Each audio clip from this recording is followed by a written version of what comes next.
the plan. Thank you. Wonderful. Thank you, Deputy Mayor. So thank you, Council, for providing us this time today to share the work and the results of the 2024 Master Plan for Abravanel Hall. As Aaron shared, this is the next step in our master plan design to share the results with you, the Council. This plan is informed by and is an accumulation of several plans and studies conducted over the past several years with intentional and collaborative planning with our partners. It includes the 2016 Abravanel Hall Master Plan, the 2021 Utah Symphony, Utah Opera Strategic Plan, the 2022 HVAC study for the Salt Palace, UMOCA, and Abravanel Hall, and the 2022-2023 UMOCA Master Plan. You all have received the executive summary in your packets, and the entire master plan document of over 100 pages with the attachments is online at Salt Lake County Arts Organization. In 2015-16, Abravanel Hall Master Plan was completed in partnership with Salt Lake County Arts and Cultural Division, Utah Symphony, Utah Opera, and the Salt Lake City Downtown Alliance. The master plan included 5 project areas to include the plaza, the lobby, concert hall, backstage and back of house, and the back of house building expansion. Some of those projects have been completed in recent years as standalone. In 2021, preliminary conversations were initiated between Salt Lake County and the Utah Symphony and Utah Opera's new CEO regarding the need to update the master plan to project cost estimates, to reprioritize outstanding project needs, and discuss new and emerging needs and based on developing county and their strategic priorities and long-term goals. I'd like to introduce to you Steve Brosick, I could say right, CEO of the Utah Symphony, Utah Opera. Good afternoon, everyone. Primarily, I want to talk a little bit about our strategic plan and how that ties to thoughts about the concert hall and improving the great hall that we already have. Our mission is to connect people through great live music. We do that every day in our home at Abravanel Hall and around the state. We live in a growing and vibrant community and the youngest demographic metropolitan area in the country, with extraordinary growth coming at us. With that in mind, we want to make sure that we are ready to serve a new potential audience and continue serving the audiences that we already have. With that in mind, in 2021 and 2022, we developed a new strategic plan for Utah Symphony and Utah Opera to do just that, to actively build new and enduring relationships with audiences. It's focused on artistic growth and creativity, building on our internal culture to serve our outward community, and then achieving long-term stability through all of those efforts. 80% of that plan, though, is actively finding ways to engage with audiences and to interact with them when they're around our performances. These are our neighbors, and we want to provide ways to bring them deeper into a performance, whether they're in the building or even before they arrive at the concert hall, but then all of that to feed what they experience in their seat in the hall. Audience needs and expectations have and continue to change. It has been 45 years since the hall opened, and audience needs are different now than they were in 1976 when the hall was originally built. We do need to think ahead about what our audience expectations will be for the decades to come, because we will probably only get to do a renovation once every 40 or 50 years. We want to make sure that we have all the tools that we have in place so that we can be serving those audiences readily, keep our costs down, and make sure that we are stable and able to continue serving our audiences for those years. And there's a reason why people keep listening to this music. The music we perform is extraordinary, it's moving, it's entertaining, and there's a reason why people keep coming to hear those performances. We have an incredible orchestra, we have a great hall, and we're serving nearly 400,000 people a year. The music is still being written, and it's being written in different genres and formats, so we want to make sure that we can produce those. Similarly, we believe that we can update the great hall that we have, and we can give it the tools and the upgrades that it deserves and needs to serve those audiences for decades to come. Great. Thank you. So with the Symphony's efforts to look forward, Arts and Culture committed to revisit the 2016 master plan because we want to address this evolving performance and patron requirements and build in the Symphony's aspirations. The funding for the plan was approved in 2022 for our 2023 budget. Arts and Culture issued an RFP in early 23, and a contract was awarded to Soprano and Mooney Architecture. Starting in the spring of 23 and finishing this spring in 2024, the team has spent a year with precedent tours, outreach to stakeholders and community members, research and analysis, massing designs, and finally cost estimates. We set out to address within this scope expanding previous planning to include accessibility and key building system infrastructure, and to address the performance hall, the front of house, the back of house, and the plaza, to conduct research and interviews and outreach to develop new findings and the understanding of the current status of experience, and to provide detailed project options and cost estimates in current dollars. All right, so I'm going to talk a little bit about specifically the community outreach and community engagement process that we went through. Of course, this was an incredibly important part of the process, and I also just want to pause and thank the members of the community and the musicians that have came today to speak about that. It's great to be able to continue to work with the community on this. And I also have to pause and say, this is also, it's been great to hear all the stories today, because I myself grew up driving up to Salt Lake City from Orem, going to the symphony every weekend. I studied with symphony members all through high school and in college, and now it's a great honor to be able to be part of the team that stewards this building. So this is a very personal project for me, and I really enjoyed getting to work with the community on this. So as I mentioned, of course, community outreach was critical, and this section of the process was very robust. We do have literally dozens and dozens, even hundreds of pages of community outreach notes that are included as part of the plan that will be posted online. But I'll give just some details about that, or some general high level. Oh, and if you could please advance to the next slide. Yeah, we'll give better cues on that. One more slide, please. Thank you. So our community outreach included many in-person roundtable discussions, online surveys, dozens and dozens of meetings and interviews with key stakeholders, as well as analysis of thousands of our standard patron venues. We send out emails to all of our patrons after they attend a show. And so we have literally thousands of comments from the last several years that we analyzed as part of this. And as I mentioned, that resulted in more than 170 pages of community outreach feedback that have informed the findings of this plan, are included as a summary. Of course, we worked really closely with Utah Symphony as our key collaborator throughout this process. Conversations included roundtable discussions with the Utah Symphony musicians, as well as discussions with the musicians on stage. We also worked closely with the symphony staff and crew, as well as the arts and culture staff who support the operations of the building. And then, of course, we also worked with a lot of different community stakeholders, community groups, and community leaders, both those who regularly interact with the hall, but also those who don't interact with the hall very often, because we also wanted to hear from those that, again, don't interact with the hall, to understand better why that is and how we can help address that. And then the last thing I'll mention is that we, of course, also worked with our close neighbors, the Utah Museum of Contemporary Arts and the Salt Palace, and other neighbors, to understand connection points and then placemaking and things like that. And one last thing I'll mention is the precedent tours that we did. We also took a small group to some other communities across the country to understand how they were addressing similar challenges. We visited Orchestra Hall in Minneapolis, which is a very similar hall to Abravanel Hall, and just recently went through a large-scale renovation in the last 10 years. So it was really interesting to see what they learned from that process. And then we also visited New World Center in Miami, which is a much smaller hall, but has used some really interesting technology and audience engagement techniques. And so we really wanted to understand how they had approached that, and have incorporated some of those findings here.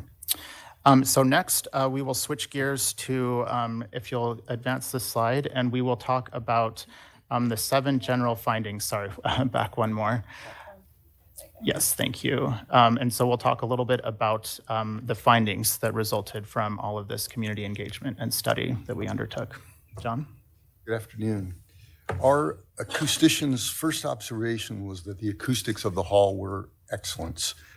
He conducted thorough acoustic study in the silent hall, where he measured background noise, reverberation and reflections off of the sidewalls. I'm going to have you pull a little bit closer to the mic if that's okay. Thank you. Sorry about that. No problem. The acoustics are not so great in here. Even with amplification, yes. He also attended rehearsals and a performance of Mahler's Third Symphony in the hall about a year ago.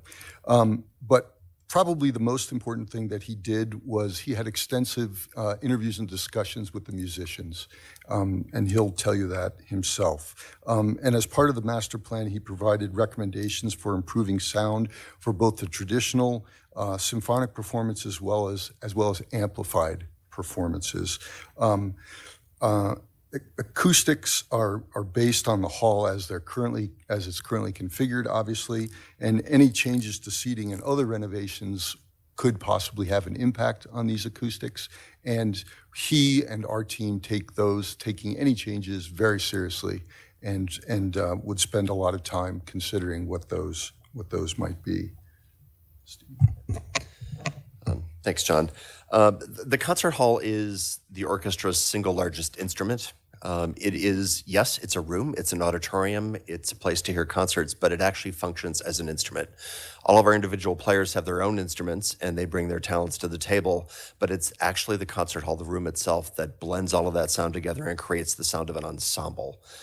That's vitally important to be protected, and all of the conversations that we've been having about the concert hall are not about changing it dramatically, but about tweaking the hall to take what we have that's already very good and making it better, making it a little bit easier for the musicians on stage to hear each other, to blend the sound a little bit better across the different spaces in the actual room for the audience members, and to help us also when we are, for lack of a better term, breaking the acoustic of the room to do amplified performances. These rooms are built to reflect sound and balance it through the whole room. And when you have amplification, you want to actually dampen that a little bit and change the characteristics of the room so that you can blend what the orchestra is doing with the amplified performance and make it actually appear as one sound together. And it takes a little bit different technology, and right now we're doing all of that manually. This renovation would actually allow us to be able to do that automatically and just press the button and have it deploy. It saves a lot of operational time, a lot of operational expense, wear and tear on the crew, et cetera. Being able to make those changes are very important for us as we continue to look at different genres. Our films in concert, for instance, extremely popular form of performance that we're doing now, drawing in a lot of new audiences. But we also have to balance the orchestra live with the sound effects and the dialogue of the film. And we're deploying all of those manual techniques right now because the technology is not built into the hall for us to be able to do it automatically. And we would love to be able to do that in the future so that we can be more flexible. And I'll just add to that as well. The importance of the efficiencies that will result from us being able to build in some more of this automated deployment of things like acoustical curtains and tuning the audio system a little bit more quickly is really quite significant in terms of time and money. And so that is a big challenge right now. And we do believe that not only, as Steve mentioned, will this benefit the symphony quite a bit, but it will also help benefit some of our other regular users of the hall and likely could result in some increased utilization both from the symphony and potentially from others. Now transitioning to the next bullet point. Sorry, threw you off there. Staying on this slide.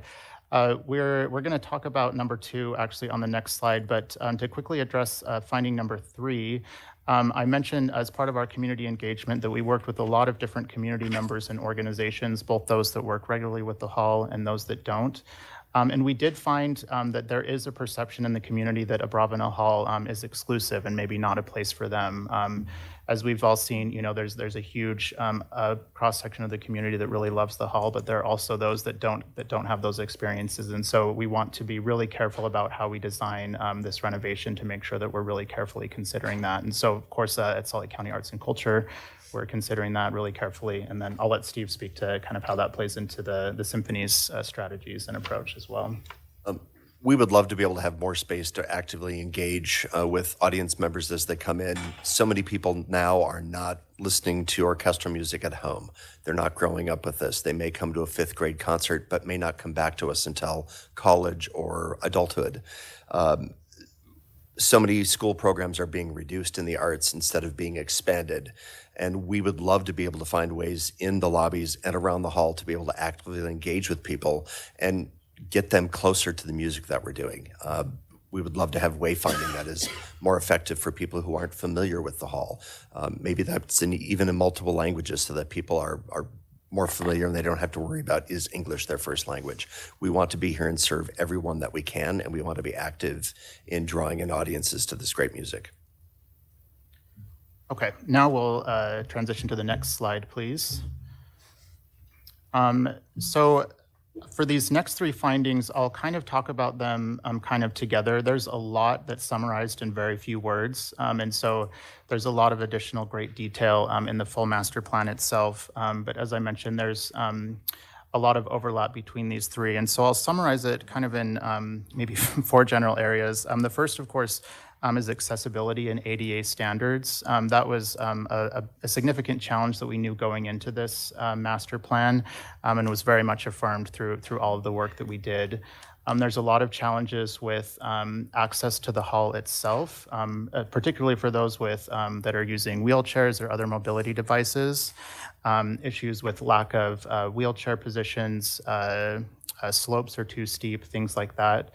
But there are also a lot of challenges when it comes to mobility accessibility, both into the lobby as well as back of house as well. So lots of challenges there that we hope to be able to address so that it's a much more accessible hall. The next piece or point we wanted to report on was support space and circulation. So both support space for back of house and front of house are significantly undersized compared to the total number of seats and the total number of staff and musicians that are utilizing the hall. And so this results in a lot of challenges. Of course, this exacerbates a lot of our ADA and accessibility issues, but also creates things like really long wait times. We have one particular area where several different lines converge between the ticket office, between the restroom, and then going up an escalator. And when the hall is packed, it can actually create some real safety concerns. And so want to look at addressing that. Our building systems, which are mentioned, is kind of the third area. The hall is closing in on 50 years, and while we've done a lot of work to maintain the systems, many of them are reaching the end of their useful life or just don't meet modern standards. And so this includes the HVAC system, which is tied into the Salt Palace and the UMOCA as kind of an overall plant system. And so we did a detailed study on that as a standalone document that is incorporated into these findings. Fire suppression. Right now, we only have fire suppression over the stage itself, so there's not fire suppression anywhere else in the building, and so of course that's a significant concern that we want to be able to address. And then the last key building system piece is the access control. So right now, the way most of the ingress and the egress was designed does not meet current modern safety and security standards, and so we want to be able to address that and also be able to modernize it through digital access control so we can handle that in a much more efficient and effective way. And then the last thing I'll mention as part of these 3 points is the technology and production capabilities. So as Steve mentioned, while there's a lot of great performances that continue to happen using the orchestra in its kind of traditional setting, there's also a lot of work that now happens with movies or projections or streaming or other types of things. And the hall, again, just because of the way it was built at the time, is not able to handle a lot of those production capabilities. So this includes things like networking capabilities, so getting cabling where it needs to be, having projection capabilities, all those types of things. And so we'd love to be able to, or included in these findings and recommendations are opportunities to address that as well. And I'll turn it over to Steve to speak to that a little bit more and how that's impacting the symphony in particular. I've already talked about kind of the operational cost of all of those things and the time. One of the other things just with back of house, we've covered the rest of the building a little bit more extensively. The same issues with elevation heights and ramps, stairs, et cetera, exist in the back of house where all the performers get ready to go and rehearse, perform, warm up, prepare for their performances. Those exist in the back of house as well, and we have made it work. It's our home. We've lived there since 1979, and we've made it work. But I would love it as the leader of the organization to not see our brass players warming up in the loading dock anymore. I would love to have our percussionists, our cellists, and our bass players not all sharing the percussion storage room as their place to warm up and prepare for performances. We've had one violinist fall on her instrument going down the stairs from the green room area backstage to the stage itself. Those are things that we may or may not be able to remedy in a master plan for a renovation for the building, but we'd love to address as many of those as we can. And I do think a lot of those can be addressed. Have we made it work? Of course. We're an orchestra, we're a nonprofit, we're a little gritty when we need to be. But with an orchestra of this level, which Keith Carrick mentioned earlier, we're one of actually 17 full-time professional orchestras in the country. That's half as many as NBA teams, NFL teams, Major League Baseball teams, et cetera. This is a special ensemble, and with an ensemble like that, I'd love to be able to give them the spaces that they deserve backstage to be prepared. The last thing we'll highlight in terms of the findings are really the venue's position downtown. You know, of course, that was highlighted again and again as such a key part of the really the strengths and what people love about the hall is that it's right in the cultural core and right in downtown. However, there are some challenges that come along with that. Based on where it is placed, particularly in proximity to other spaces, there are some real opportunities to increase connection to UMOCA, to the Salt Palace. And in the plaza, as you see on the 7th spot, is underutilized despite its prominence as a downtown public space. And so, again, included in our recommendations, we have lots of opportunities that we've recognized about how the hall can be renovated in a way that increases the connection. So we've talked a lot about some of the challenges, and now we want to talk about, again, some of the opportunities and ways that we've developed based on all of the study and the community engagement of how we'll address this. So I'll now turn it over to John to kind of speak to the scope of the master plan recommendations themselves. Okay, thanks, Ben. And I would like to just point out that these updates are complicated, and all or most of them require significant work to the building. There really are no easy fixes. And because the project is complex, and after reviewing key findings, studies, and other research, we grouped these findings into these 5 major categories for just ease of understanding. And the entire master plan document is organized around these 5 categories. Each of these scope items listed under each of these categories is expanded upon in the master plan document. So I would encourage you, if you haven't already, to look there for more detail. We could advance to the next slide. The master plan includes 2 options that address these needs in different ways, and I'd like to briefly walk you through both of these. But before I do that, I'd like to talk just a little bit about our methodology and approach to costs. The costs that you see on the right side of the screen here were developed by our team in conjunction with our cost estimator, Venue. And it's, as I said, this is a complex project, and we included Venue on our team specifically because they specialize in cost estimating performing arts facilities, so all over the country. So they're very familiar with these sorts of projects. Once the team settled on the 2 preferred options, we had a series of meetings with Venue to familiarize them with the project, because remember, we're at the master planning level, so we don't have detailed drawings. So we had a lot of discussion with Venue to make sure they understood exactly what we were talking about, as much as we knew, because we're really walking this fine line where there is some detail in the cost estimate, but we are still at the cost estimate level, so there's not as much detail as there will be farther on in the project. The plan diagram on the left of the screen here outlines the color-coded scope categories from the previous slide, and I'll review them in the order that they're listed on the right side here. I should also mention that the system upgrade costs that we heard about, HVAC and fire suppression and access control are folded into these numbers that you're seeing here. They're not listed as a separate number. So we'll start with the performance hall upgrades, which is at the center of the plan diagram with those blue, it's a gray area with the blue arrows. It's that includes the limited acoustical adjustments that we talked about, accessibility and seat layout revisions, lighting, and performance technology. The next area is the front of house, which is the sort of purple color to the right.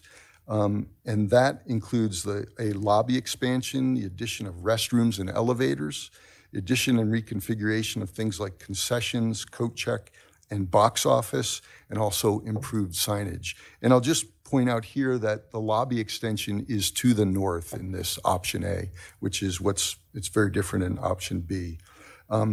Next is the event space addition, which includes a tier 3 event space. As you're probably familiar, there's a tier 1 event space now, but as you heard, there's a need for more of that for patron services and connecting the patrons to the performances. So that is, in this option, is added in this blue triangle here. Next is the back of house demolition and upgrades, which is the sort of light orange color L-shaped space on the left. And this includes the demolition of the 2 existing levels of back of house spaces that are in that L-shaped space on the west and the south side. And it includes the reconfiguration of the loading dock, improved accessibility and safety throughout this area of the building, updating and expanding support services for performers, guest artists, and choristers. And the thing I want to point out here is with this back of house area, we are not going outside of the existing footprint. We're not expanding the existing footprint. There are 2 levels there because we're hemmed in by the Salt Palace on the west and the south. We're our only choice to get more spaces to go up. So we have 2 levels there. We're proposing 4 in the future. And then plaza upgrades, a little bit more nebulous, but it's about realizing the potential of this underutilized plaza and creating a more usable and vibrant public space, which is really at the center of our downtown core. So if we could advance to the next slide. In option B, I think the thing that's most important to point out here is that the back of house addition is exactly the same in option B as it is in option A, as well as most of the improvements and alterations to the hall and for the plaza as well. What's different is the front of house upgrades. And what we're doing here is, rather than expanding the lobby to the north, is we're expanding the lobby to the east into the plaza. The other thing that's different here is that, I don't know if you're familiar, but there's a 20-foot gap between, a 20-foot alley between the existing Abravanel Hall and the UMOCA building, and we are capturing that space as interior space as a part of the Abravanel Hall, which is allowing us greater connectivity to both UMOCA and to the Salt Palace. The other thing that's different in this option B from option A, is the approach to the additional event space. Here, we are locating that new event space on top of the existing UMOCA building. So we're adding another floor to the top of UMOCA, which also provides a lot of connectivity options or possibilities between Abravanel and the lobby of Abravanel Hall and that space and the Salt Palace. So the main differences between the 2 options are, one of them, option A, extends the lobby to the north. In this version, option A, we extend the lobby to the east into the plaza. In this option, we're enclosing the existing 20-foot alley between Abravanel and UMOCA, which we are not doing in option A. And then the 2 different approaches to the event space. So those are how the 2 options differ and explain are correlated in the costs. All right, well, that's the end of our presentation. I just want to thank you for your support and the time you've provided to us today.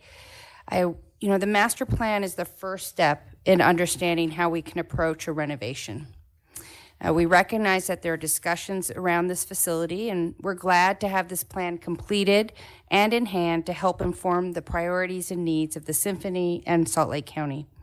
I want to extend a big thank you to Steve and the Utah Symphony leadership, the musicians and the stakeholders, and to John and Ann and their partners they did a great job and were very patient with us.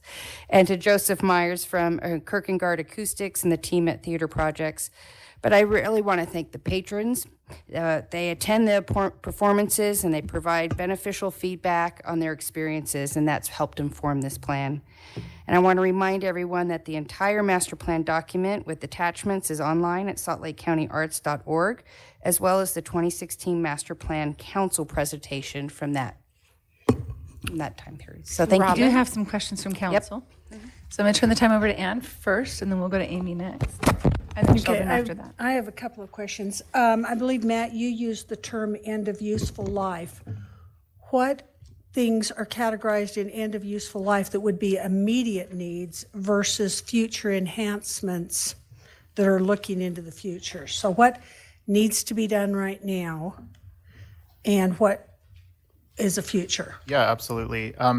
So certainly the HVAC system, and again, there's a very detailed study that was done in 2022, studying the entire plant is what we call it, across the three buildings, Salt Palace, Abravanel Hall, and UMOCA. And that is a system that is at the end of its life. And I know we have been working through plans to address that. And so that is an immediate need, certainly. Of course, the fire suppression is another significant need that it's not end of useful life because we don't have one right now, which of course is a big challenge and a big concern for that. And then the access control isn't necessarily at the end of its useful life, but that does present a lot of significant concerns in terms of safety and security. And so that is another high priority item for us and why it's reflected as such in the plan because of the potential risks that come along with the current system. So those are within the existing building and would not require anything other than the replacement? The HVAC system, that's a much more complicated system, and it does include tie-ins with the HVAC of Salt Palace and UMOCA. And so the plan incorporates recommendations from the 2022 HVAC recommendation, which includes some disconnection, but also replacing some of the connected parts. So we can discuss that plan in a little bit more detail and bring the subject matter experts on there. I don't know if we have anyone in the room, but that might require some more detailed conversation to get into the specifics on that. Okay, one last question. Has there been any discussion of the use of a bond to fund this? I don't think we've gotten that far, and I would look at Aaron and Darren to address any questions around financing. You can answer this. I'm going to have you come up here really quick because I know we've talked about this. So the HVAC system, so what we've been talking about with this study is we're going to disconnect the steam heat coming over from Salt Palace with more energy efficient boilers that are attached to the building. So the steam coming over would be disconnected. The chilled water coming from the chilled water plant at Salt Palace has been pretty solid, so we would bring that over and not get our own chillers. But the air handlers themselves, for those of you who've been around a while, I've been before you many times asking for coil replacements. Those continue to be a problem because of the steam system. And if we disconnect from the steam system, we need to go to a different style of air handlers. So the air handlers, which are contained within the footprint of within the footprint of Abravanel Hall, would be replaced. And those are the most problematic pieces of the HVAC equipment, as well as disconnecting from the brand new 1850s steam system that we have. That technology has not changed since the 1800s. So we're looking at newer boilers. So that's the major separation between those, and the air handlers are the biggest problem. So some will be different and some will be the same. So chilled water will still come the same way, but the air handlers, all of the air handlers throughout the building would be replaced. Okay, And that's how the air gets moved through the building. okay. Okay, we'll go to Then Amy. To tackle the bond question, I'll defer to Darren, but we don't have an identified revenue stream. Our ZAP program funds operations for the symphony, but is not eligible for capital. And we would not, of course, want to take away from the support to the symphony, even if we had that ability, which we do not. So as we look at deferred maintenance on the hall, there are projects that will roll out every year, but nothing of this magnitude. So funding is still in the works. Yeah, just to be Under clear, that consideration. previous appropriation funded what was presented today. We don't have any additional financial set aside for future need at this stage. Thank you. Okay, Amy, then Sheldon, and then Jim. First of all, thank you for what you do in our community. We are so lucky to have a full-time symphony and amazing Utah Opera, so we're lucky to have you guys. Question, once we do these renovations, say we were to do them now, what would be the life of the building? Would you guess? Yeah, that's a great question. John can answer that. Yeah. Yeah, it is a bit of a guess, but it would be at least another 50 years. Okay, so it would be another So 50? It's extensive, yeah. So if it was a brand new building, what would be the life of a building usually? Is that usually about 50 as well, or is it longer? Yeah, that's, I mean, with more money put into any new building, with that goal, extending that life of building, it could be extended, but, 50 years is usually when buildings need some attention. Okay. And then I know the mayor talked about the funding source to do this. I'm curious, what in our deferred maintenance budget, how much do we usually have in there each year? Does anybody know that off the top of their head? Just to kind of get an idea. I mean, we're looking at 200 million here for deferred maintenance. I'm curious what our annual deferred maintenance budget is. So in the track fund, we have about 8 million set aside annually that handles all of the deferred maintenance for arts and culture and parks and recreation. Okay, so 8 million a And year. some for the planetarium as well. Okay, Yeah, and just so debt service roughly for a $200 million project is about $15 million per year. So we need to, many of the special funds that we have would be insufficient to cover that. So that would probably be, absent an additional revenue source, a general fund expenditure. okay. So we don't have money anytime soon to make all of these changes, is what it sounds like, without some other, yeah, That okay. is correct. If I'm just curious, Mayor, I know you made a statement about, wanting to ensure that this building stays where it is and all of that as we look at this district being revitalized. Just curious on that. If this building was rebuilt during that process of that district being revitalized, would there be a different funding source for it? Would it be, part of an RDA or something like that? Or how would that have been funded? Because I understand it's fairly close to the same cost to rebuild versus do these renovations, give or take, 50 million or so. But what would be the funding source if we rebuilt? It's a good question. Well, I will say this. We have such accurate information presented today because we went out some time ago and began this in-depth process along with partners, the symphony, and retained a firm. And here we are. We have some good information. We don't have that level of information on what a rebuild on site would be.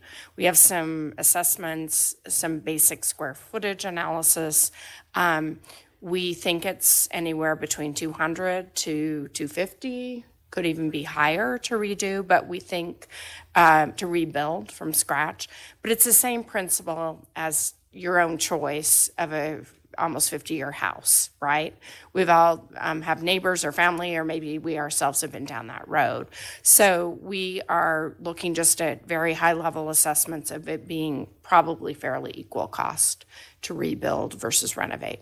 The reason that I last week doubled down on this idea that we preserve is that the community spoke. I mean, it was really heartening to me to see hundreds of people, thousands of people saying, yes, we care about this building. Now, I will say, I don't think all of the information was out at the point that people signed a petition. And if you ask people, do you want to save a historic building, they will say yes. I personally have a great fondness for the building. I think it was incredibly well designed and well built, and it isn't stunning. And then the users are saying, we're really happy with the acoustics and other elements. Having said that, the point that's been made is every 50 years, you're going to have to invest. And we're at that time.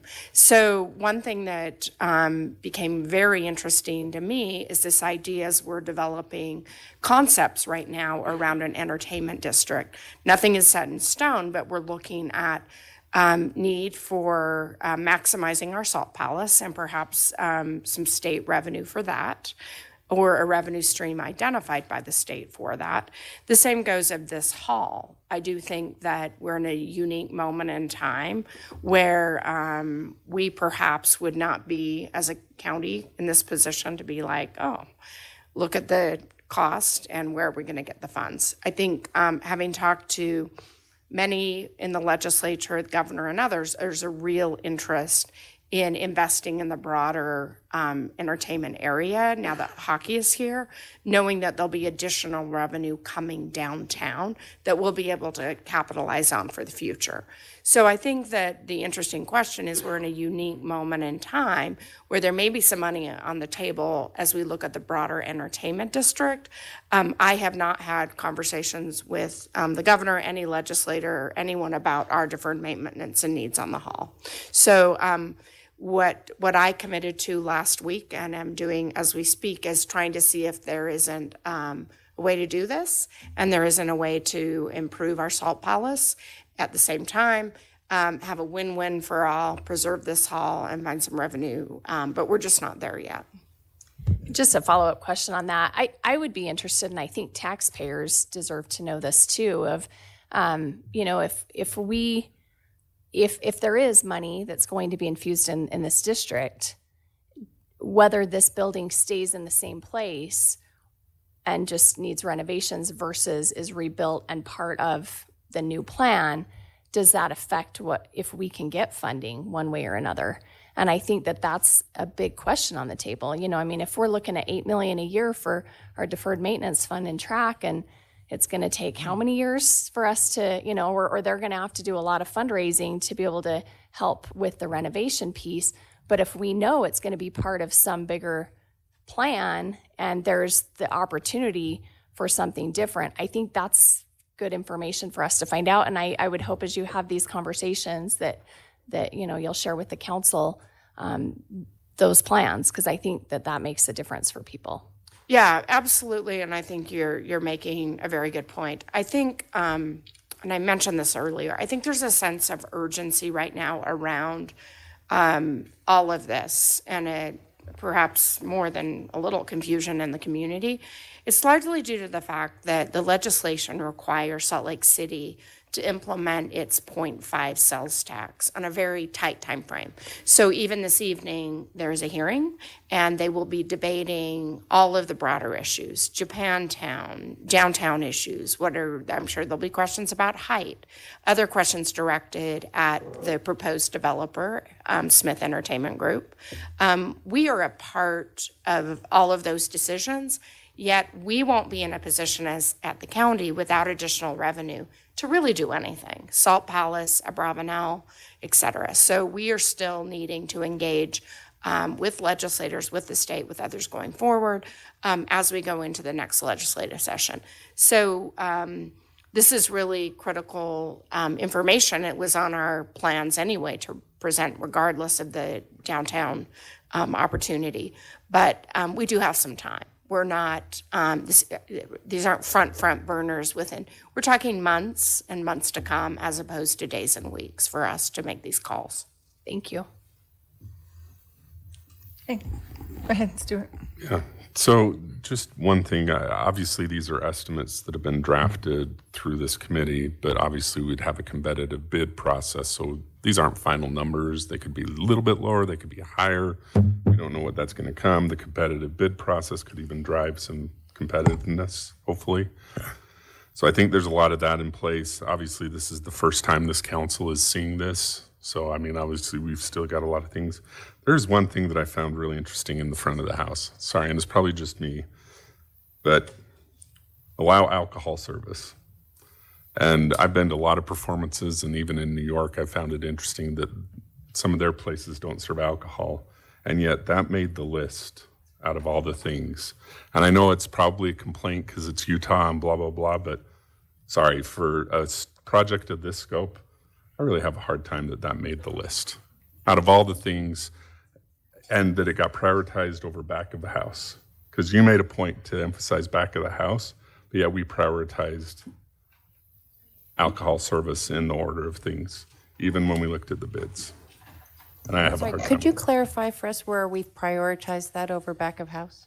Well, so when we look at the different projects and things that could be done, Oh, so this isn't, like, the list itself isn't a priority. These are just like buckets of areas. So you have building systems as a focus area, performance hall as a focus area. I'm like, why did these? And the list just reflects the items that are in that space that we want to address. We didn't prioritize them. That's why they're not numbered. They're just bullet points. Yeah, I just thought I saw in another the other part of the presentation, the packet, the groupings of things that could be done. Yeah. So, and alcohol has come up as something that we get feedback from our patrons that come to our hall. That's something that has arisen as a request from those who utilize our hall. And so that's what that reflects, that feedback we received. Hey, Anyhow, Jim? just a comment. Oh, were you done? Sorry. No, I was just saying that's just my comment. I guess that's on now, right? Is this on? I can hear it, yes. Okay, good. I just have two questions. One regarding the HVAC. You were explaining that, and I don't know that much about HVAC, but it seems to be a high-ticket number in terms of expense. Is there a single unit that services the three facilities? That would be the Salt Palace, Mocha, and Abravanel Hall, and there's a central unit that spreads out to those Yes. three buildings? So there are 7 or 9 specific air handlers that handle specific areas. So the auditorium itself is split between 2 air handlers. There's 1 air handler that covers the symphony offices. There are 2 in the lobby. There is 1 that handles where the ticket office and the first tier room are. So there are 7 or 9 of those total. In Abravanel Hall? In Abravanel Hall specifically. The chilled water is coming from the Salt Palace chilled water plant.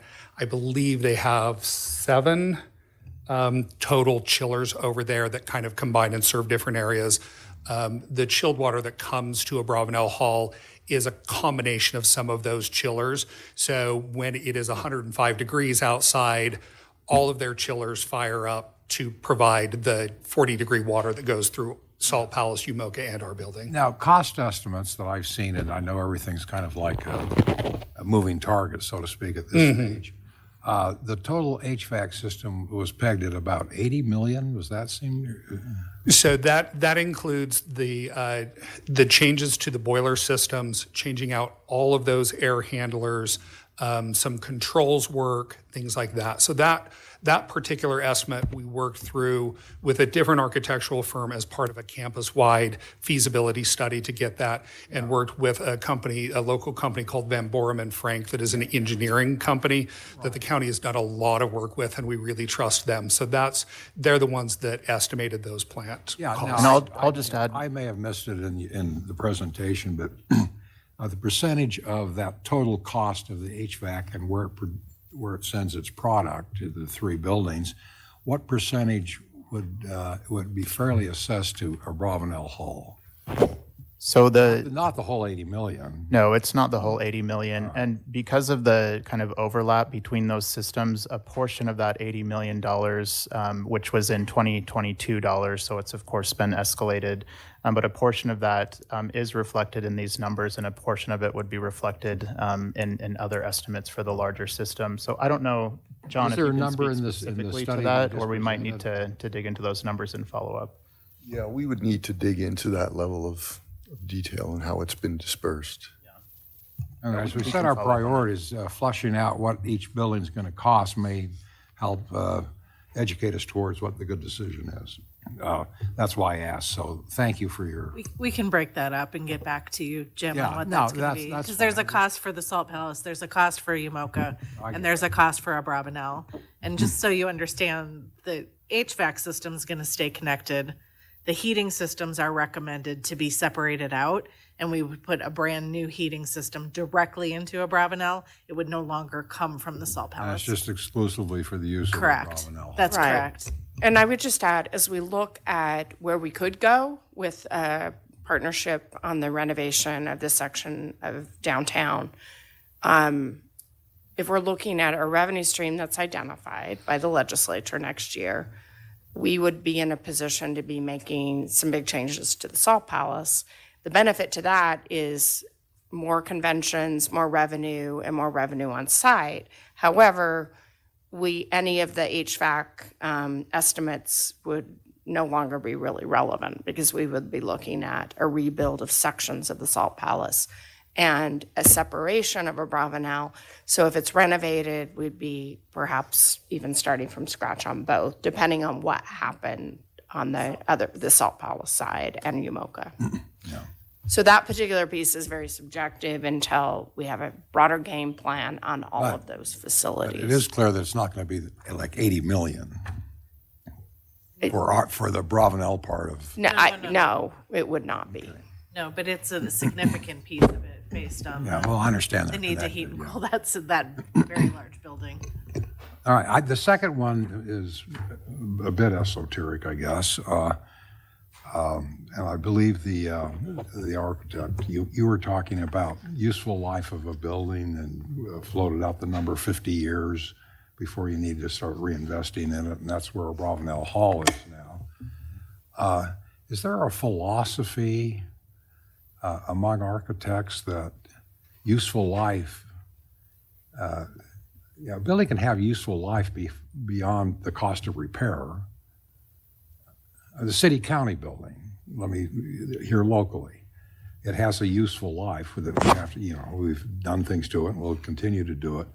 But beyond that, there is also, I think, a quality that needs to be somehow integrated into the calculations of what it's going to cost in terms of money and the community and these other things. And they would include the iconic nature of the building, the historic value of the building, the quality of the building, and the significance to the community of the building. And all those things have to play an extremely major role.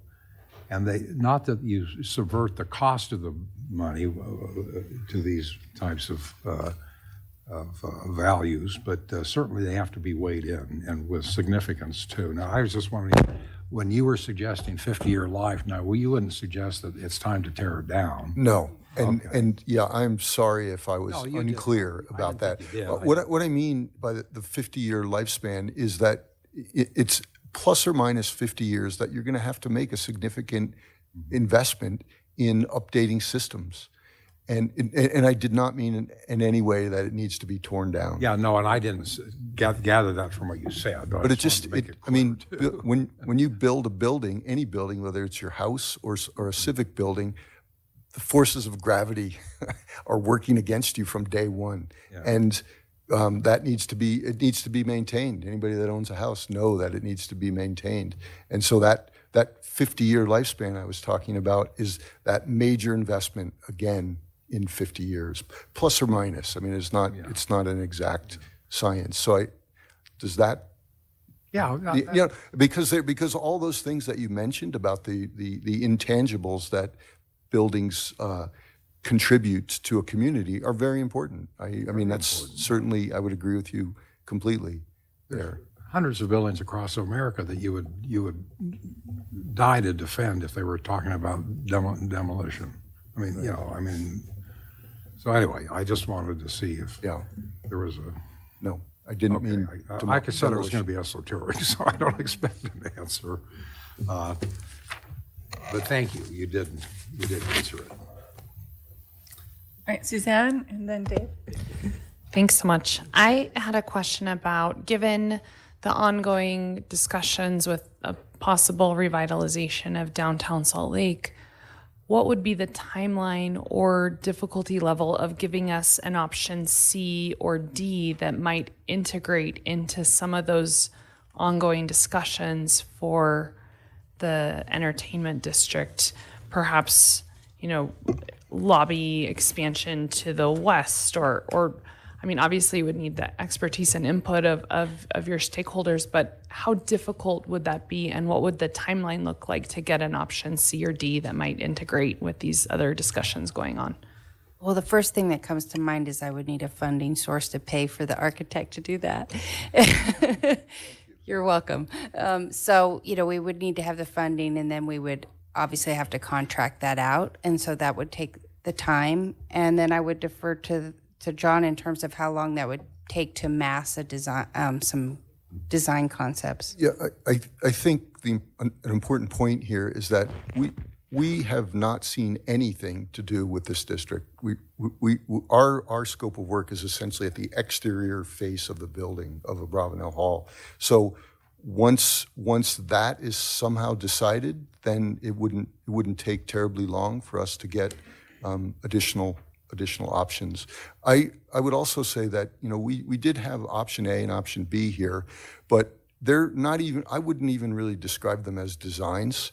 We just, in order to do a master plan, it's kind of like a chicken or the egg thing. We need to make a move so that we can understand how the identified needs can be addressed, and then attach some sort of a cost to them. If we don't, but it's not to say choose A or B. I don't think it's really about, this is outlining the problem. This is what we're up against in terms of the program, the identified needs, and the cost. Mm-hmm. Now we have these big numbers. Master plan's still 30,000 feet. Right. These are sort of massing options on how to resolve the problems we've identified. So we could probably come up with more massing options, but it would depend on receiving a plan about the entertainment district. Can I add to that? Aaron please, can too? shed a little light. So part of the challenge we have is when we were looking at this as an existing standalone facility is we don't know yet what's going to happen around us, right? So we can try to come up with options within the existing footprint, but we don't know what the future of Umoka is going to be. We don't know what a redesigned Salt Palace is going to look like. So I think we'd have very limited options to design more options until we know better what's going to happen with all the other things in the area. If that makes sense. Yeah, thank you. Yeah. And those things are in the works right now. We're looking at some concepts on the Salt Palace. We know from Visit Salt Lake and from Dan Hayes and SMG, or whatever their new iteration. AMS Global. Really, what could we do that really is going to supercharge our tourism industry? We know that we need 2 ballrooms, not just 1. If we went to a second ballroom, we're going to be more competitive, and thus our revenue will increase, and we'll have more rooms filled. And as we build downtown and we work towards filling more rooms. So the idea, we have some basic understanding of best case scenario for the Salt Palace. We have now more information on Abravanel. And then at the same time, with now a hockey team actually coming, the Smith Entertainment Group is very much engaged with a general high-level master plan assessment on ideal for them. But none of those 3 kind of planning systems has yet come together because we're very early in the process. Again, this city process is making everyone feel that this is very much immediate and front burner. It's not. We have some time. So I know that the Smith Entertainment Group has indeed already engaged a master planning firm to begin the high-level look of what this entire area could end up looking like, how it could be reimagined. We're also engaged and have been on some Salt Palace iterations.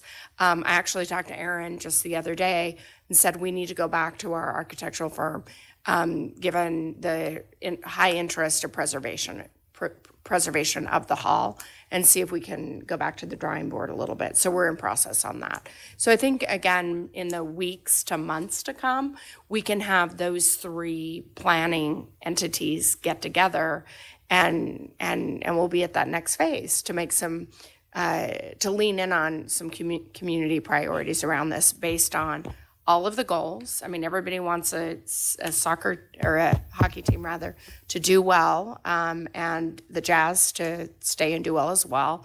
We are excited, I think, the community at large about the idea of a reimagined downtown and an entertainment district. The Salt Palace opportunity is there as well as the future of the symphony. Those are all partners that are really key and need to work collaboratively. And there's some independent systems with myself, Mayor Mendenhall, and others involved, SEG, key staff here at Salt Lake County working to protect our interests, which are the hall, Symphony's future, and the Salt Palace, all the while, and UMOCA, all the while we are excited about the broader opportunity as well. Madam Chair. Yes, go ahead. I know this meeting is going a little long, but I just wanted to say how grateful I am that we're in this place right now as a county, that we're talking about ways to preserve the Abravanel Hall. I consider it a cultural icon and a jewel, a real treasure in the Salt Lake Valley. As I met with members of the orchestra, they expressed to me that they've actually studied this quite extensively, the hall itself, and they've looked at other halls that have recently been built, a large Disney hall in California and other halls that are upwards of $300 and $400 and $500 million. And some of those have failed to achieve the acoustics that we already have at the Abravanel Hall. And so how grateful I am that we're talking about preserving it, and how we preserve it's not totally clear today. But I did want to maybe give, at least from my office, maybe where I would place some priorities. And if we think about that hall being a jewel of the city and really of the nation, we really ought to be placing a priority on preserving the hall itself. And so I noticed that absent from this report was a seismic study. I know that a good seismic study can cost somewhere around $50,000. I'd recommend we conduct one of those pretty soon and find out what kind of seismic renovations will have to take place, because we live near the Wasatch Fault, and we know that thing could go. And so let's look at that if we're going to preserve the hall. I also think the HVAC obviously has to be addressed. The sprinklers, the fire suppression, I think that's a worthy investment as well. We don't want to lose it to fire. If at all possible, moving forward, and I know some of this will take more shape as the entertainment district comes in, but to prioritize, I know there's an event center, there's an expansion of a lobby, there's quite a few things that would be wonderful additions to the hall. But perhaps, and I know politically it may be tough for you all to come up with priorities, but sometimes if a project's too expensive, it can be the enemy of actually getting it done. And so if we could perhaps prioritize all of those and say, what are our top three? What would $100 million look like for this project? It may be more likely to get done sooner for you all. So those are my comments. But again, I just want to say how grateful I am for having Abravanel Hall in our midst. Appreciate it. Okay. Dee? Yeah, I think you kind of went over what I was going to ask, but in regards to the seismic upgrades, I didn't see an amount there. It was excluded. I'm wondering, do we have a kind of an estimate on what that would cost? So we don't have that fully done. So we did, as part of this study, we did what is called a phase 1 study, which is basically we had the engineers come in and do a very basic study of the existing hall. And then there's 2 more phases typically that we would engage as we move along. So the feasibility study, that first phase is really to just guide Sperano and Mooney in what is the existing condition as we move forward with the next phases of schematic design and actual design. We engage those second and third phases. So we could potentially fund a second phase or a seismic study that would allow us to get better costs. This was basically, phase 1 is if you do anything, is it going to fall down? Basically, and kind of give us some guidance on where we need to go with our next steps. So we have engaged a seismic engineer for the basic overview of the building. Okay. I will say it's estimated very roughly that the actual seismic renovations themselves would be around 10% of the total project cost, but that's a very, very rough estimate. Okay. And I just want to say that I appreciate all the emails and phone calls I received in regards to Abravanel Hall. I can tell it's very loved. And so I think we're at a crossroads with what we're doing here. And there's a lot of options on the table right now. And we just have to sift through and see where we go from here. But it's definitely noted that it's a treasure here in our community. So thanks. I actually have a question too, but I waited till last. When we were talking about the acoustics and things, and I know that the music is different now. It's not just straight orchestral music anymore. There's a lot of electric type things written in some of our new symphonic type pieces and things like that. When you were looking at expanding that and adding additional acoustic type devices, how does that affect the overall when you put the curtain in? I'm just curious. I'm familiar with both, but I was just curious. The room itself stays the same, but when we have an amplified performance, which we've been doing for years with our pops and now with films, et cetera, special events, we've been manually deploying drapes, heavy fabric in the back of the concert hall to help control the reverberations coming from the back wall back toward the stage. It's those reverberations that confuse the sound and make it unclear when you're listening to somebody speak, the consonants disappear, et cetera, and sometimes they can wash out the orchestra. So we dampen that sound, we dampen the reflections back to the stage, and that helps clarify all the sound. The room itself stays the same. So is that a temporary one that can be it's- removed then or brought up or okay? In the acoustics world, it's called a variable acoustic, because it's literally you pull the curtain in it and it does what Steve just described. But now it's a very labor intensive thing to do that, and it's literally right against the back of the back row seats. Okay. And so what we're discussing is a system that's doing the same thing but much easier to deploy, much quicker, takes fewer hours for Jeff and his crew to. So that's what it is. You're not permanently changing the hall. It's a temporary variable. And I understood that. I was just curious where that was and how that functioned. Yeah, back. Yeah, and in the master plan itself, there are some actual detailed concepts of what that would look like and how it would work. So you can see that in more detail. And then was there any upgrading to the actual sound system in the facility as well as part of that? And what is that? Yeah, so actually just. So the current sound system, the Meyer system that we put in approximately 2015, I believe, is coming to its end of life as well. So we would integrate a new audio design to replace that with whatever is the newest and greatest when we get to the point of doing this. Separate from us doing any of this master planning in the next 3 to 4 years, we would need to likely upgrade that system anyway, as it is getting fairly outdated. We'd see we push ours to 10 to 12 years typically on our systems just to keep our costs down, but industry-wide, it's anywhere from 8 to 10 years that those systems get replaced. So that audio system would be replaced. And if you're curious when you're at Abravanel Hall, walk to the very back row and look behind. You will see the very cumbersome acoustic drape system. And you probably have seen it deployed many, many times. And it's really unobtrusive because it's a fabric that kind of becomes muted against the back wall. Jeff, tell them how many labor hours it takes to So put them it up. takes 4 crew members 4 to 6 hours to deploy it, and then those same 4 to 6 about 2 hours to remove it. So every time the symphony does this, that is a labor cost that is incurred every single time. Every time we have a stand-up comedian or anything that is using amplified, all of the graduations. If you went to a graduation in the 80s or 90s, you probably had a very hard time hearing the names. This system helps take care of that, but it's probably a little over $1,200 in labor just to set it and remove it for every time it has to go up. Okay. And then one more question for you. When you're Have we taken into consideration when we were looking at the system that the FCC sold a good bandwidth of what was available for broadcasting and sound systems and being able to run actual mics and things like that? And are we looking at any new technology to replace that, or what are we looking at Yeah, so specifically? as we upgrade those, and we also have some of that system we have within the preservation fund. You'll see when we present our capital projects, you'll actually see some of our funding is for those smaller systems.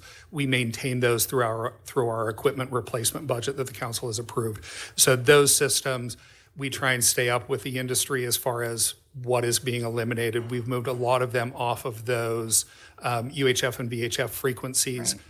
We actually have had to have done that twice already because we were sold something and then they sold off additional frequencies. So that is something that we constantly keep up on. We also work with our IES team to make sure that their technologies are not stamping on the theatrical systems that are sometimes crossing across those frequencies now. Yeah, and I was curious because I know we're really close to broadcast places downtown, and so how much crossover you get right now with that? Not a whole lot. So our frequencies, due to the nature of the hall, some of it acts as its own Faraday cage. Sure. But we're on limited band, and we do frequency tests fairly frequently to make sure and work with our vendors to make sure that they're giving us. Luckily, most of that RF banding is publicly available, who's using what they're using over at Temple Square, what they're using at the Salt Palace, and we're typically not stamping on each other. Okay, that's helpful to know. Thank you. Chairwoman, can I make one more comment? Yeah, go ahead. Thank you. I just wanted to point out, so you've met Jeff, our technical expert who knows our buildings inside and out. And I want to take a moment because I think it's important to clarify that I think as we look at this plan isn't just about deferred maintenance. So we use the word deferred maintenance a lot in the county, and sometimes there's not an appropriate distinction in my mind. So while our systems are hitting maybe that end of life 50-year time frame where those need to be revisited, and that is a maintenance issue, I just want to commend the work of Jeff and his team because they do keep these systems operating and they keep them running for probably longer than their life should be, and that's a savings to our taxpayers. So I just want to highlight that a lot of the things in this plan are more what I would call modernizations of the hall, not necessarily deferred maintenance. Right? So when you look at the list of things that we're looking at and things we're talking about, it's about modernizing the hall to operate and function for the symphony of today versus the symphony of 50 years ago. So I just wanted to make that point because we've invested a lot of money in this facility over the years to maintain it and keep it beautiful and keep it functioning for the community. I think one other thing to recognize is this plan was put together and has been in the works for far longer than we even talked about NHL or the thought was even in any of our minds. It may have been somebody else's mind, but not ours at the time. So this has been an ongoing process. We are always updating our plans for our facilities, and this was in process when that happened. So grateful. It's interesting that we've all got it together as this is coming together. So as we see changes in what we may end up seeing coming downtown, that may change some of our concepts as we look at going forward. So we'll see what happens with that. But I appreciate all the work that's gone into it and all the things that and the time and efforts you guys have taken and the willingness to come and answer our questions as we move over. And I'm sure we'll have many more questions coming forward after that. Any additional questions from the council on this? All right, thank you. Thank you.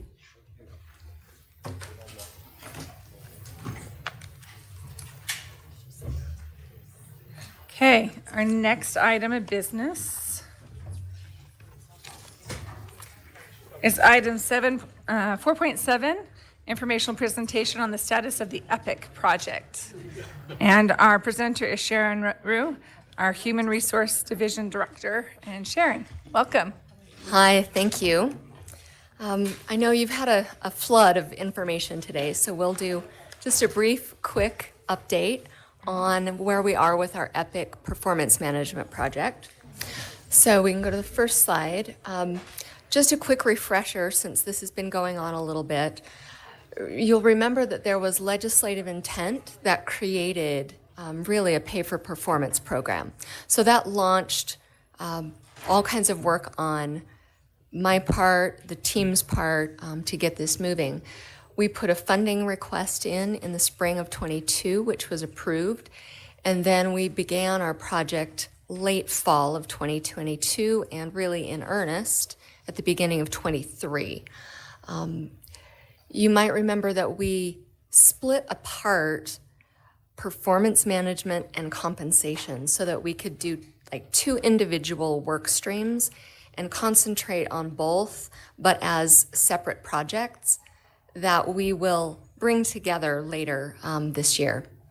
So right now, we are currently in the pilot phase of our program, and we've actually just completed the first quarter of performance reviews for employees. So we'll go to the next slide, and I'll tell you a little bit more in detail about some of the other things we're doing. A couple of things we've been working on is technology to support all of this. Our current system is a PDF form that we email around. So we know with the new system we needed a piece of technology to help support this. We received the funding for that, and the good news is we've gone through the RFP process and awarded a vendor the contract. And we are currently working with the DA's office and negotiating the contract. So what we're hoping to do is actually launch the implementation beginning in June. So that's moving along. One of the next phases that we have really needed to put some work into is policy changes. So as we change our performance management program and our compensation program, we're going to need to make policy changes to support all of that. So we launched a policy working group, and we have met twice now. We are reviewing literally every HR policy. This stuff we're finding is embedded all over the place. So we want to make sure that we do a complete review, and then we can address each and every one of those policy changes. The other thing that we'll do is once we kind of get our arms around what that looks like is to make sure that we include stakeholders of these policy changes along the way. And then we'll be coming back to you probably at the end of this year or maybe at the very beginning of 2025 with policy revisions. So note that that's coming. Okay, next slide. Another thing that we realized we needed, even though we've been really focused on designing and piloting, is that looking down the road, we need a way to sustain this program. It needs to be, kind of an organic, living, breathing thing that we don't just design and put on a shelf and, set it and forget it and let it run. So in order to do that, what I've done is named a performance management program coordinator. That's somebody who's on my staff, adding this responsibility onto their regular day job. But that person will have ownership of our program overall. They'll also have oversight over our technology, the policies, training, employee and manager support ongoing, really be the subject matter expert. So that person who is currently an EEO and employee relations consultant, Tracy Taggart, has jumped right in and taken hold of that. So that's how we're going to do that going forward. Wanted to give you a review of some of the resources and tools that the team has built in support of this program. It's really been a collaboration of the 2 people on my change management team and our learning and development teams. So you can see some samples there of different kind of tools that we've made available to managers so they can learn all about the new system and the competencies we're using, but also support for employees. How to work with your manager if your performance is, not where it should be. How to have those difficult conversations. How to keep track of those things. Tips for change management. So a lot of different kinds of tools have been developed. We've also really tried to put things out in different formats. So people have short videos. They have really in-depth white papers. There's just some quick, short tips and techniques, full toolkits around certain areas. So I'm really proud of the work that those two teams have done to put all of that together to support the program to make it successful. All right, a little bit about our timeline. I mentioned earlier, we're right at the end of the first quarter of actually trying to use the new system. And today we are launching the survey to all of the pilot participants, both employees and managers, to gather feedback about how it went. We also are conducting focus groups. I know we held some last week. We had another one today.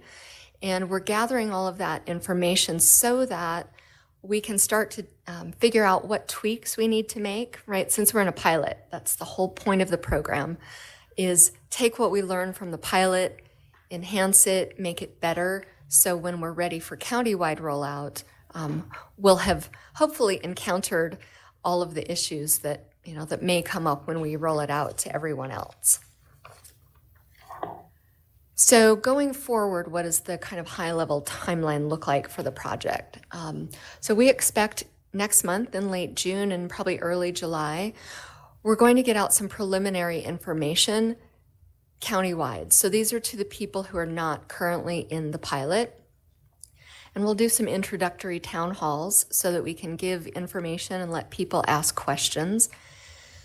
June through August, we'll be recruiting and onboarding what we call change ambassadors. And these are people that are peers. They're embedded in the agencies so that they can learn some of the skills to help their agency move forward with the program. So we'll be doing that June through August. In July, we expect to roll out online training for managers.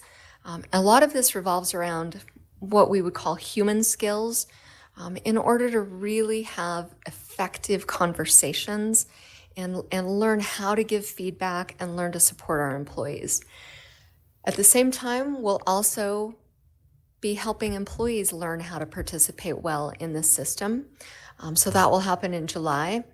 August and September gets into the kind of meatier part of the training, and that is teaching our managers and directors on how we use the competencies, what they mean, how to select those for the jobs in your agency. In October and November, we need to be ready with our technology system to have it up and running to a stage where we can actually train people on how to use the software.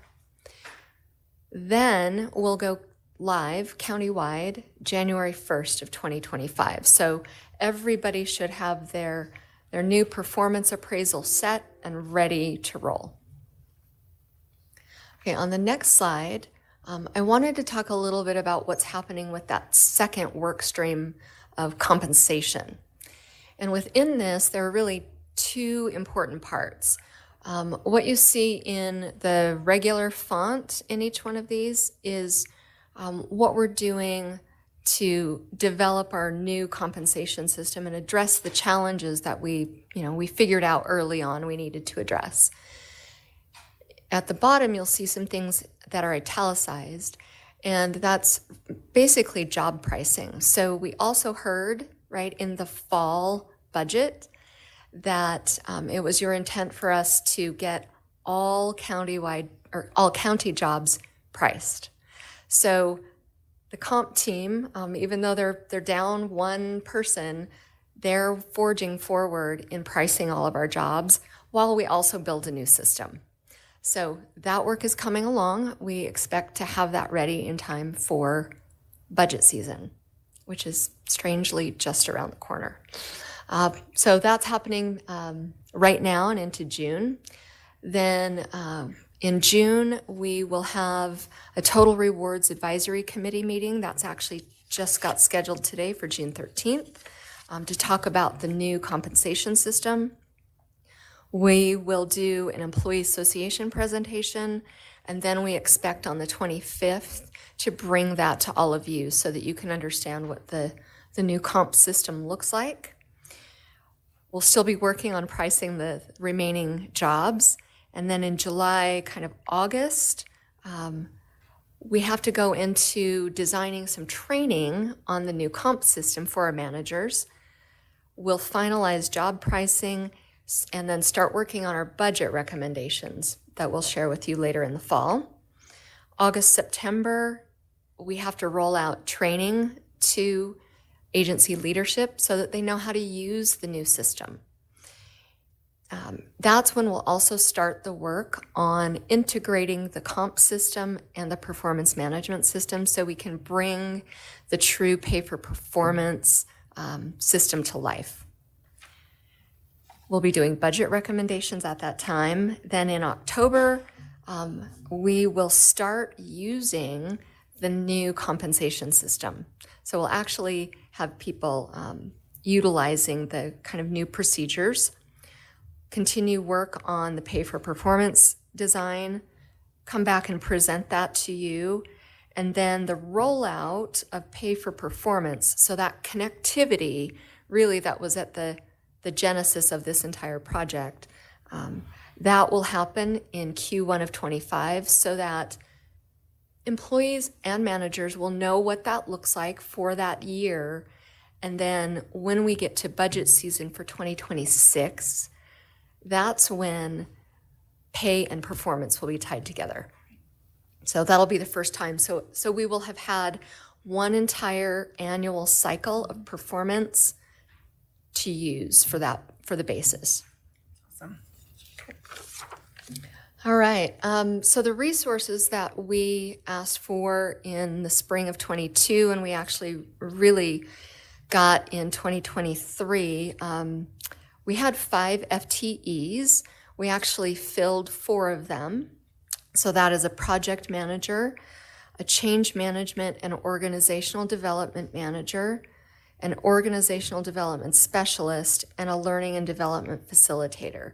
So really this is the team along with our learning and development manager who's brought all of these program elements to life so far.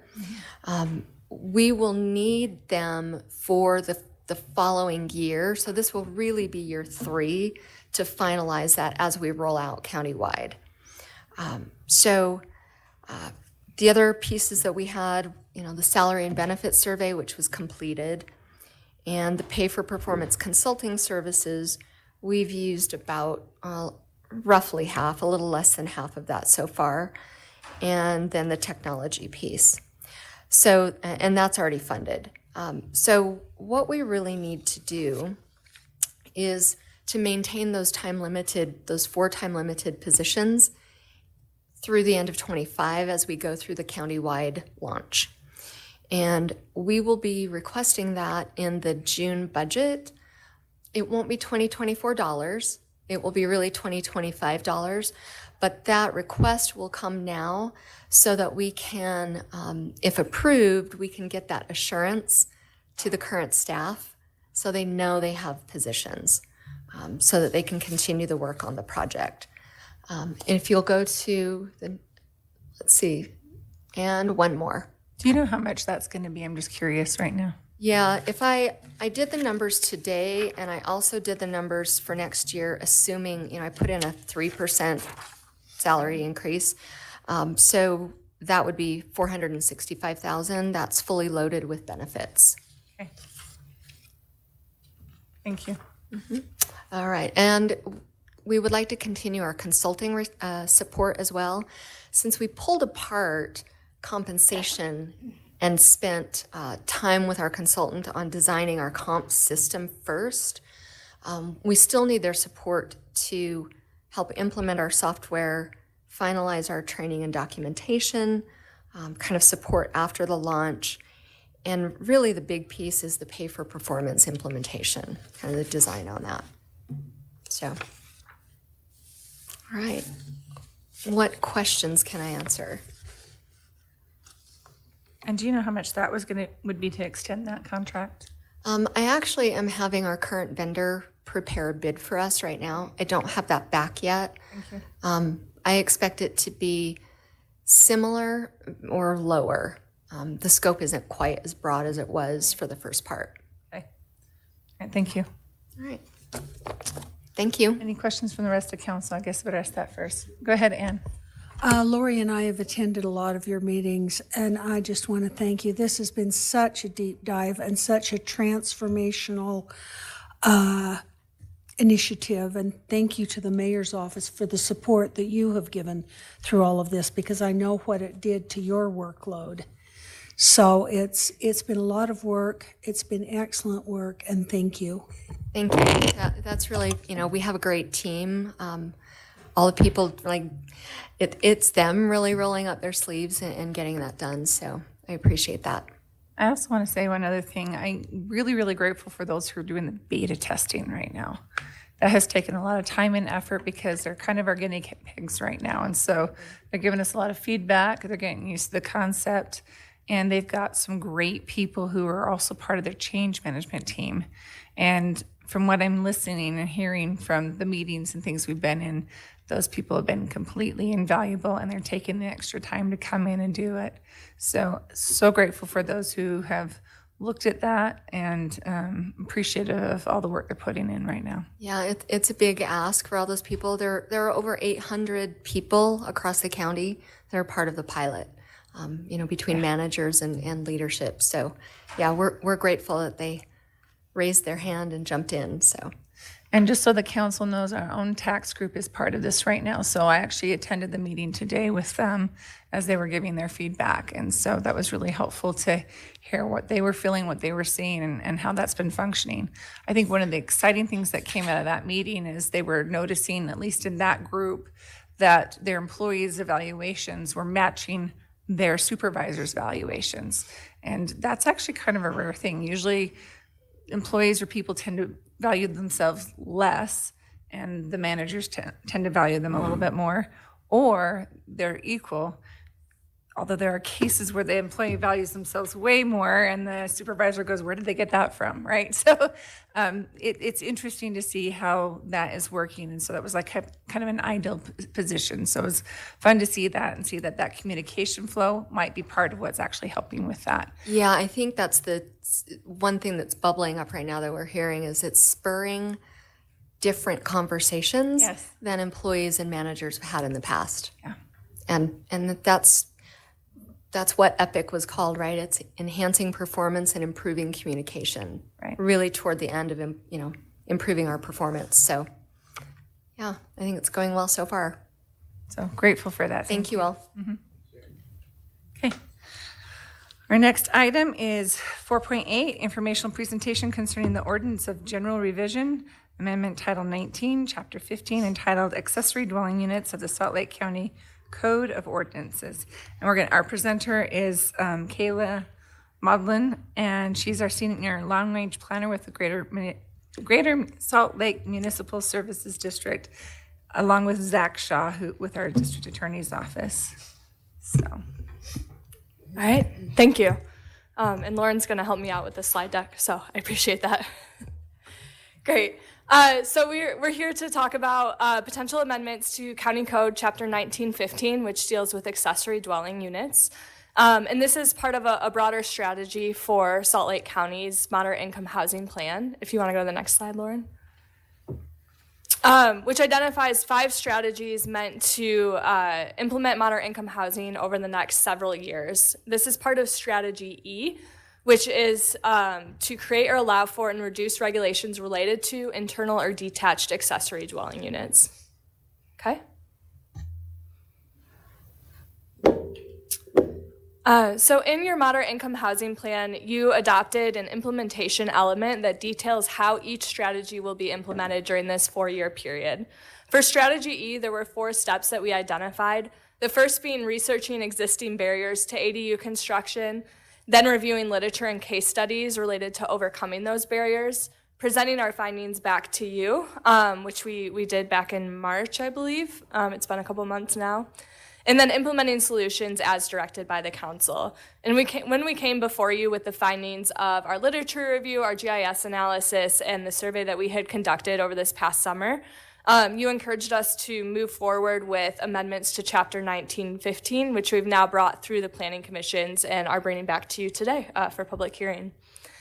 So the moderate income housing element is required by state code. Salt Lake County has to adopt 5 moderate income housing strategies and show progress towards implementing each of those strategies every single year. So every year we take certain actions on these strategies and we report those back to the state. Failure to make progress on implementing those strategies can result in several funding sources being pulled from Salt Lake County. Housing is, like the rest of the state, a challenge in Salt Lake County. That's no surprise to you all. In unincorporated Salt Lake County in particular, 23% of your households are housing cost burdened. So they're spending more than 30% of their income on housing. And this is affecting both your owner and renter households. Okay. ADUs are particularly enticing as a housing solution because they address both the homeowner and the renter side of housing and affordability. So for example, typically if you are renting out an ADU on your property, as the homeowner, you are benefiting from that supplemental income, but you're also offering that rental unit at usually a reduced rate. So research has shown us that on average, ADUs are rented out for 58% below market rate. Again, providing that component both for the affordable rental housing and that income that can help supplement a household budget, allowing them to stay in their home, especially those households in unincorporated that are on that fixed income. In addition, ADUs provide small-scale affordable rental options. So in your unincorporated neighborhoods that are already built out, this is a way to integrate additional housing supply without completely damaging the character of those neighborhoods. You don't have to take out homes to build multifamily. You don't need to develop on greenfields. A lot of times these ADUs exist within the footprint already of your single-family neighborhoods. In addition, they create opportunities for residents to age in place. So I already mentioned that your fixed income households can rent out an ADU on their property to supplement their budget. But we also see that sometimes those homeowners will opt to reside in the ADU themselves and rent out the single family property or the single family home so that they can downsize and take better care. Sometimes we also have households rent out that unit to their own parents or family members who are aging. You can go to the next slide, Lauren. Thanks.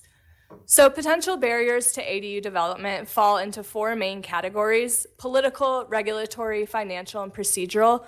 We're focusing today primarily on the regulatory barriers to ADU development. And just for some context, Salt Lake County adopted an ordinance allowing for internal and detached ADUs in 2021. Since that time, you've only had 2 units that have received land use and building permit approval.